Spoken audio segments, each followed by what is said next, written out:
So our leadership work group was formed in January of 13, and this is our original charge. Consistent implementation of a plan that develops and maintains leaders at all levels in a way that creates a pipeline for sustained leadership within our MTSS framework. So for those of you that have heard from us in the past, back in May, we divided this up into 3 stages.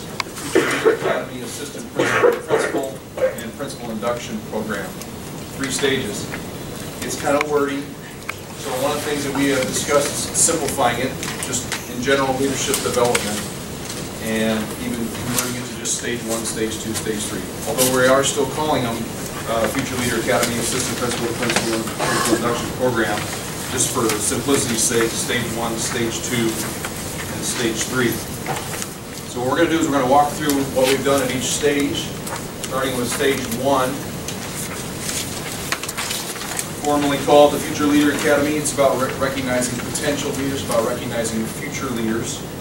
And we put a lot of discussion into this about how do we recognize from within our ranks in USD 259. And one of the things that we latched onto was utilizing what HR has already rolled out, and that is the Performance Potential Matrix that we'll discuss in just a little bit.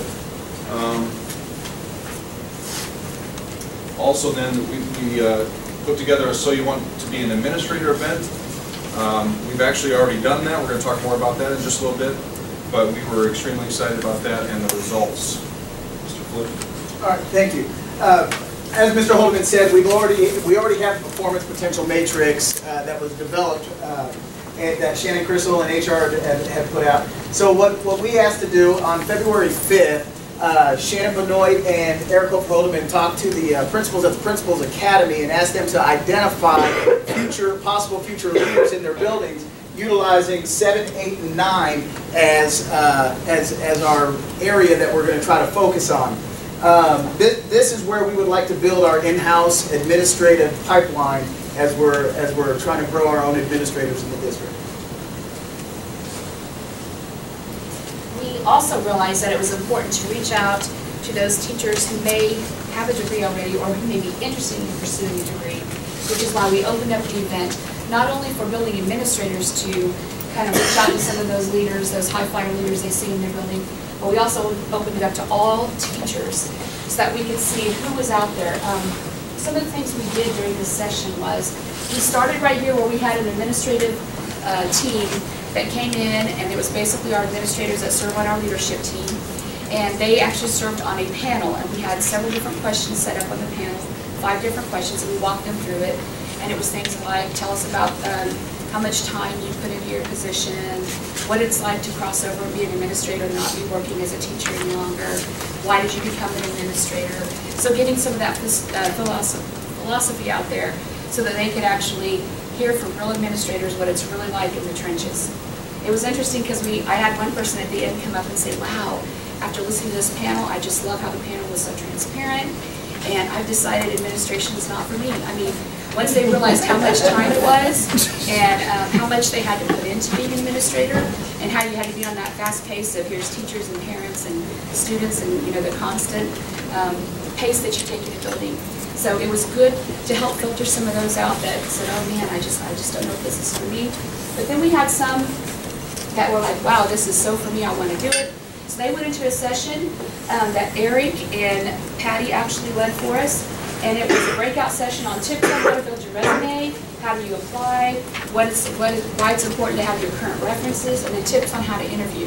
And I know we reached out to Human Resources, and then Bill, Alicia, Robert, and I also talked about some of the information that we would like to have in that presentation so that administrators were clear on what the process was for the interviews. So that was a really good session. We had 146 people who attended that night, and in this session alone, there was 106 of them. So that told us that we have 106 people that are interested in administration already, that have their degrees, and they're willing to move forward and pursue. The other session was a night where we had invited 4 colleges to come, WSU, Baker, Emporia, and Newman. They all came, and we kind of talked a little bit about administration as an overall opening, and then Eric introduced our colleges, and our colleges came in and out, and they presented their program to the other 38 participants who were there that night. They presented their programs, and then we had like a little mini fair outside at North High's atrium where they could go through and they could pick up brochures and talk to the colleges and get information about their programs. All 4 of the colleges were really excited about this afterwards. They came up to me and Mrs. Burnett and said, hey, if you guys do this next year, we want to be a part of it.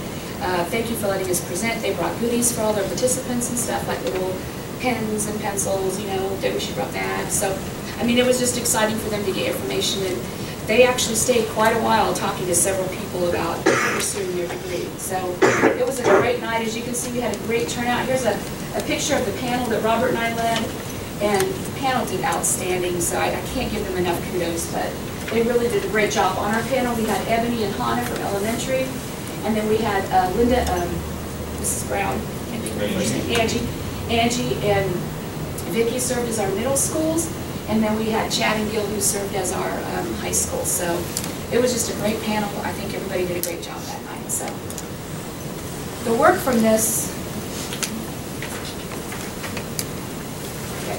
was part of our stage 2. When we first started putting all of this together, was a needs assessment that we knew we needed to do, kind of to help guide our APs, academies. So what we really wanted to do is start developing some of these pieces. So the first thing that we did was we developed as a team a needs assessment, and I'll pass, there's not enough for everybody, so if like 1 every 3 people would take one, just so you can have an example of what some of the questions were on there. We asked different things about systems: time management, organization, budget, Apple Track, discipline, crisis management, PeopleSoft, evaluations, school service center, building culture, support services, MTSS, human resource, communications, data, and school improvement. So for example, under school improvement it says, understanding building needs, including state building plans, require focused school needs, utilizing of coaches and leadership teams, planning for professional development. So that was just one of the questions. Do you feel like you're competent in this area? Then the APs could put on there whether this was new learning for them, whether they needed support, they felt proficient, or they were an expert in that. And then how that came to be, then we took the data, and then we color-coded. Now I'm going to pass this around. I did cut off names because I want to keep everybody, you know, I want to respect their privacy with where they felt they were growing as a professional.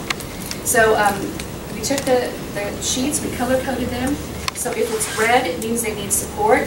If it's yellow, it means it was new learning for them. And then if it's green, they were proficient. And then blue meant they were an expert.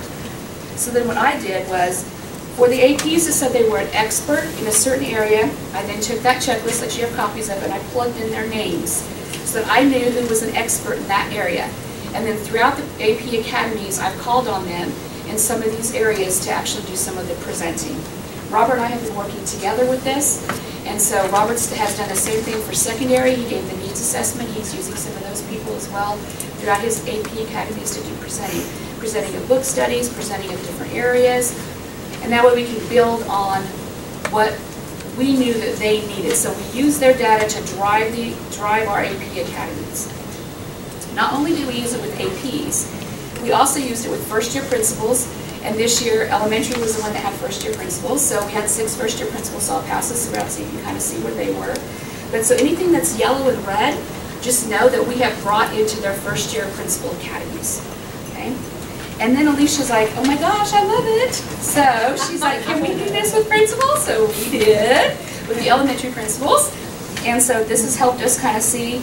It was very interesting just for us because when we looked at the data and it, really dug into it, we saw there were a couple principals that needed support in some certain areas. As you can see, there's a few reds on here.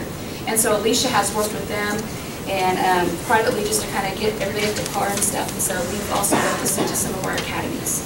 So this is the work we developed last year.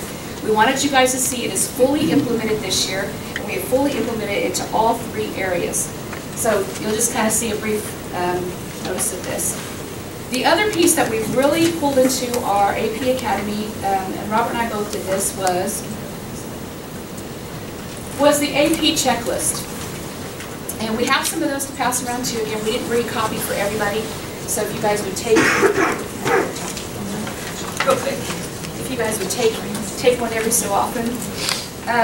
But what we did was we broke this apart, and so you'll see that we have a systems area, then we have a curriculum area, we have a culture and behavior, and an instruction area.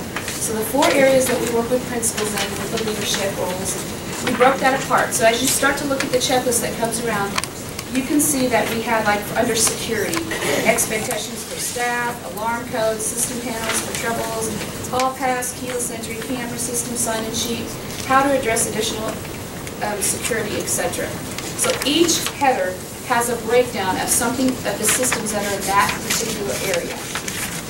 What we have found is not only has this been good for our APs, but it's also been good for our principals, because we've had a lot of principals say, man, I didn't realize that's who I go to for this.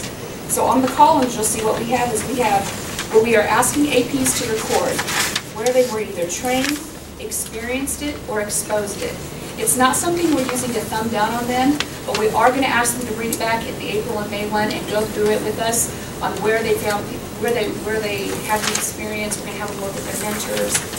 And then over here, you'll see where it says people resources or location of where I go to get help. So this is where they're recording who it is in that particular area they would go to in the district, either by name or by phone number, so that when they do walk into their own building, they have a resource right here that tells them where to go for all the different components. Our leadership team was great in developing this last year, and again, this is another piece that was developed last year that we fully implemented this year.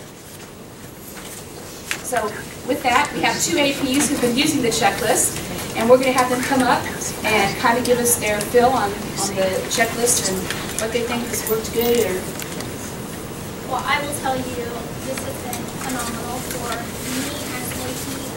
Again, it's my 2nd year.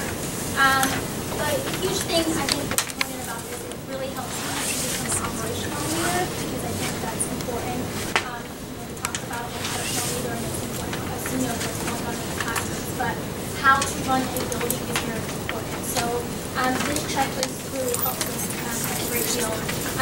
The other thing is, it does help for my principal to kind of train me on different aspects of it, but it also helps me to show initiative in different areas of things I want to learn and want to work towards. So I like it in the aspect, it's really not for them to sit down and say, hey, I want to train you on this. It's really for me to show the initiative, hey, can you please show me how to do whatever it is that I'm trying to learn. So for example, on, I believe page 3, it talks about under the header budget and finance, one of the things I like to do is sit with my bookkeeper. Anytime she's putting anything into tracks, I want to sit down with her and be a participant in that and learn about that. So every time she's about to do something, she'll let me know, and I'll just sit down and be able to learn. And the good thing about that is because, you know, it's great when you go into a building, you have a great bookkeeper, as we do at Kids and Trail, but if I go into a different building, I still want to know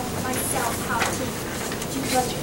And so that's important. So it really has helped me show initiative in areas that I really want to learn, and it also has helped my mentor as well, teaching me.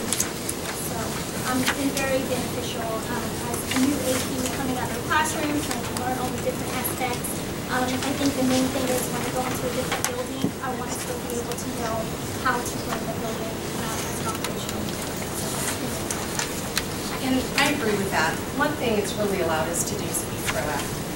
Amanda and I meet weekly with the instructional coach, and then afterwards, we take a few minutes, we look at the checklist, and we go through what have I not experienced. Or a lot of times, like you said, take that initiative, and I'm like, oh, even though I've done this, I don't feel confident. And I think it really has allowed me to be prepared for the next step. It lets me know what I need to learn, what I don't know. And when we first started this, Amanda and I went through, because I had already been her AP for the year. And we went through and we checked off what we had already done. And at that time, it really helped with good dialogue. It really allowed us to talk with each other. It gave us a roadmap, if you will, for where I need to go and what her responsibilities are for me and what my responsibilities are for her. Because a lot of you who are principals, this is just natural. It just is something second nature that you already do, and sometimes you forget to invite your AP in. Well, this has really allowed her to say, oh, Patty, I need to have her do this, instead of being just automatic. So it's just been a great tool to prepare me for my next step. And one thing about this leadership team is, I think that they've done a great job. Like I said, Shannon has mentioned that it's broken up into different aspects of systems and leadership and culture. So we are getting a lot of experience other than just discipline. So we get to see all, everything as far as the building and how the building runs. So I think it's very important that, Shannon in our AP meetings, she focused on every 4 aspects of systems and culture and leadership and instruction. So it makes us balanced and well-rounded. Well, and my favorite part, I'm going to be honest with you, is who do I go to get help? There's a lot of people out there that I'm learning who you are and what you can do to help them, because, we can't do this on our own. And also, it's so nice to refer back to. I mean, I can just think off the top of my head, the cameras. Going back and pulling video, looking at video, well, it had been like 2 months since the last time I had done that. And if it wasn't for this document, I would have had to been bugging Amanda or Johnny, our counselor, and this just helped me. I have written out step by step what I need to do. One thing I do want to let you guys know is this was a full process. I first brought it to the leadership team in May of last year. They tweaked it and edited it for me and added things. Then I met with a focus group of principals who were not on this team. They edited, added some things that they really wanted. And then Robert and I met about it. We added some things, tweaked how we wanted it, brought it back to the leadership team. They actually had a few more tweaks. So we tweaked it again in August, and then we rolled it out in September. So we had several different groups looking at this in order for it to become this document that you see today. So I've been really excited about it, and I just think that I can't wait to see what the APs have really done with it when they bring it back in April and May.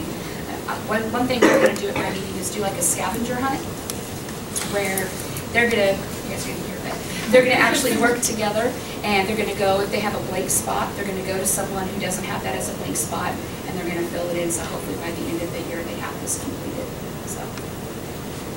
By now you realize that we have been focusing on attendance centers, but we feel like we're in a place now where we can begin to expand our focus to non-attendance centers. So Sean is going to start talking about the work that we've done towards non-attendance centers.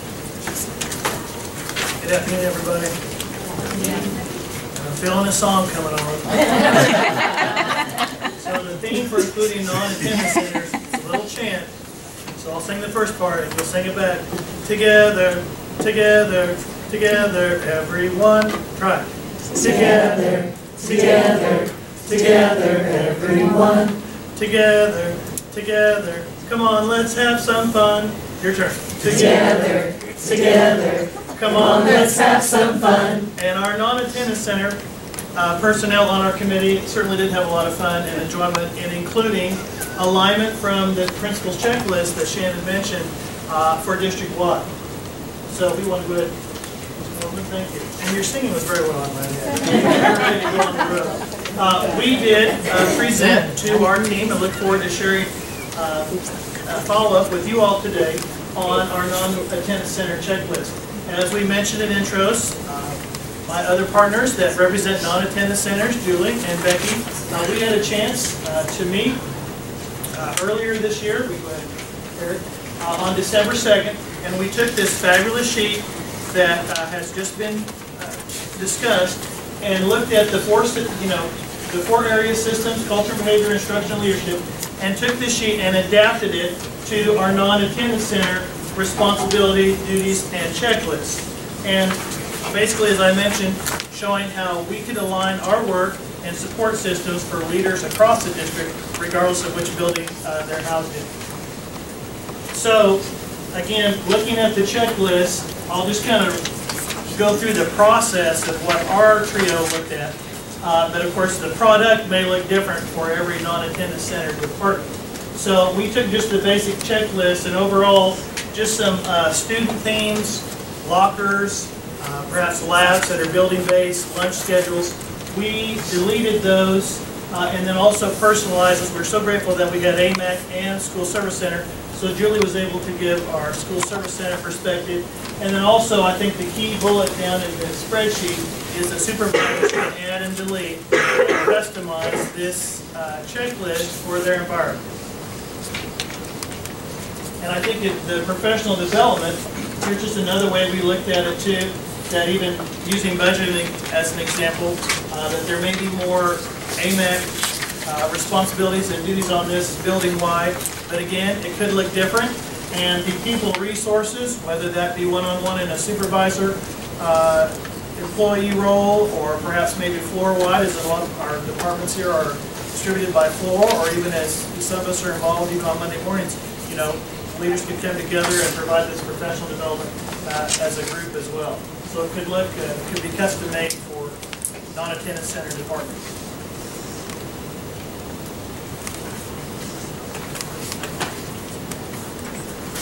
We would again welcome, it's been great to hear again feedback to how this has been used, but we know that there are several non-attendance center personnel here in the room, and be thinking, as we would welcome, as you might think how you would use this in your department, feedback. Of course, we've listed some of our non-attendance centers, and we know that some of these also listed work very close with the individuals and leaders in this room, so would welcome feedback on how you see this could be worked in a non-attendance center. Again, we found the format very easy to follow and adapt. I think the three of us solved the world's problems in 25 minutes. But again, we welcome your feedback, and like I said, found it easy to navigate from an honest attendance center perspective.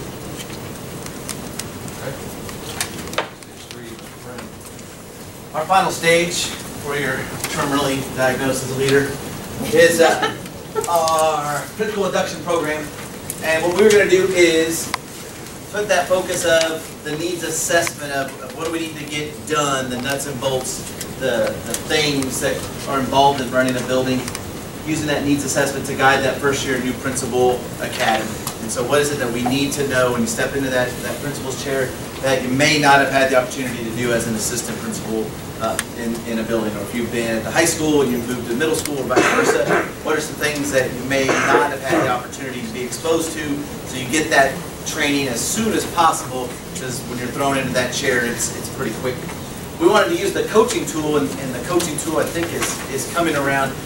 The coaching tool we would use to help guide those conversations with our second year principals, second year new principals, and use that during our principal academy to kind of guide that learning, but also to help focus us on our mentor discussions with new principals and their mentors. And that breaks down to those 4 domains of college and career readiness as we prepare our building leaders to be more than just managers, more than just reactors, how to actually get them to become more and more comfortable as true instructional leaders. And I love that you jumped ahead earlier and said that we're doing more than just discipline, because so much of the assistant principal job is discipline, but so much more of the principal job becomes everything else along with discipline. An example, so it's a bigger tool, but an example would be as we work with the first domain of leadership, of setting that vision, setting the tone, we start talking about core beliefs and that piece from the MTSS, knowing that, do we have experience in setting a college and career readiness school-wide mission vision plan? Is it more than just the posters on the wall because you walked into that school 1 year after a committee built it for them? And so where do we see ourselves on there? Are we good at setting a very clear vision? Do we know what that looks like? Have we really, at this point on the end, have we started to align that so that our systems are active, interactive, and are also adaptive, so that it's organic, regardless of who's in that chair? That building begins to embody those core beliefs, that mission and vision that we fill in there as leaders come in. And so you can see each of the domains has a separate indicator that we would rate ourselves. So as we go through this is the piece that we haven't quite rolled out yet, because we had to get the nuts and bolts first, because this becomes that who are our experts, who are our blues, who are our tier 3 on the enrichment scale leaders that can handle that, so they can come back and work with the other new principals who need that support in those areas where they're weak. And that idea of truly creating a continuous cycle of improvement of, as a veteran leader, my responsibility, especially using the new Marzano evaluation is to give back. How am I giving back to my, not only my building, but my district or the profession as a whole? And so getting us out of our chairs so we can get a little comfortable and saying, how can we share that with others?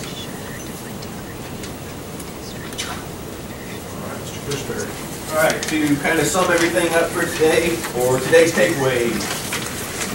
The pipeline that we've been working on really has 3 stages. Each stage represents a different level of leadership.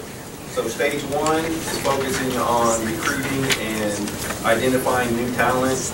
We were using the performance matrix for that, as well as the panel discussions. Stage 2 is going to be focused on the assistant principals and what we can do to not only help them become better assistant principals, but also potential future principals. A couple of the things that we're doing on that, we have the needs assessment and we have the checklist. Both of those help kind of drive their own professional development and also help guide the assistant principal academies to make them useful.